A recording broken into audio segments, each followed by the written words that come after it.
7:05-এ আমরা আইল্যান্ডের একটা পার্ক এসে পৌঁছালাম, যেখানে আমরা সকালে ফ্রেশ হওয়ার জন্য এবং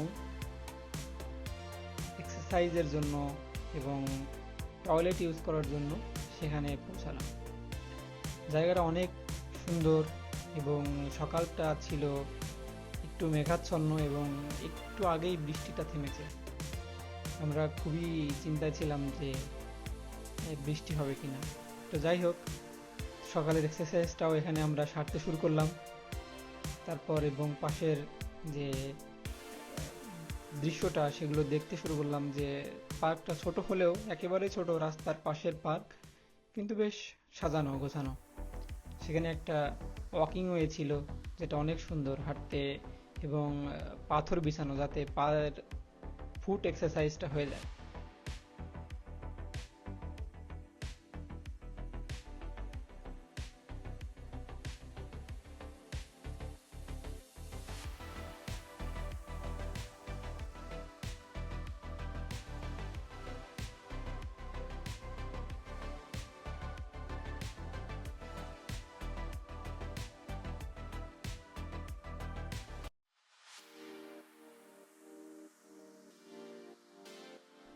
রাস্তাটা ক্রস করে অপোজিট সাইডে কিছু বেশ দৃষ্টিনন্দন মূর্তি বানানো, যেমন যেটা আপনারা দেখছেন যে হাতি এবং একটা কোনো একটা দেবীর মতো যে একটা মূর্তি আপনারা দেখছেন, যে বুদ্ধিস্ট হয়তো বা এদের ওরকম কোনো মূর্তি, কিন্তু বুদ্ধিস্ট হলেও এটা আসলে একটা মেয়ের মূর্তি, যেটা আমি আসলে কোনো বুদ্ধিস্ট রিলিজিয়ানের দেখি নাই। সে পাশে একটা ব্যাঙ পাথর কেটে বানানো, বেশ ভালোই।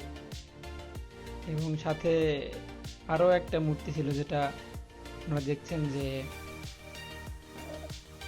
এটা একটা কি বলা যেতে পারে, যে চাইনিজ যে মুভিগুলো দেখছেন সেখানে অনেক ধরনের সাপের মতো কোনো প্রাণী থাকে, যেটার মুখাবয়ব একটু আবার সিংহ টাইপের এরকম।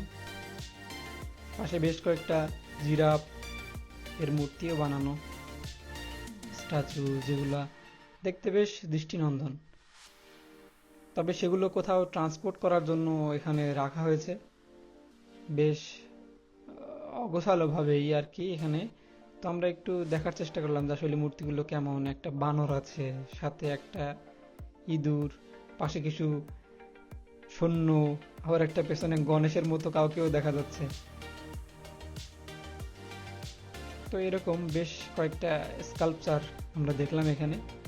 তারপর আমরা গেলাম পাশের একটা লেক টাইপ, যেখানে বেশ মাঠটা বেশ সুন্দর, কার্পেটিং করা মনে হচ্ছে দেখে, যে কার্পেটিং করা, এবং বেশ সুন্দর জায়গাটাও। ছোটখাটো হলেও পার্কটা বেশ ভালোই ছিল।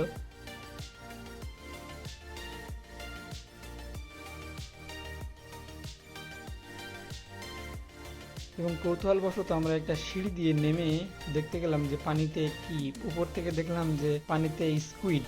তো আমরা সেটাও দেখার চেষ্টা করলাম। তো ভালো থাকবেন সবাই।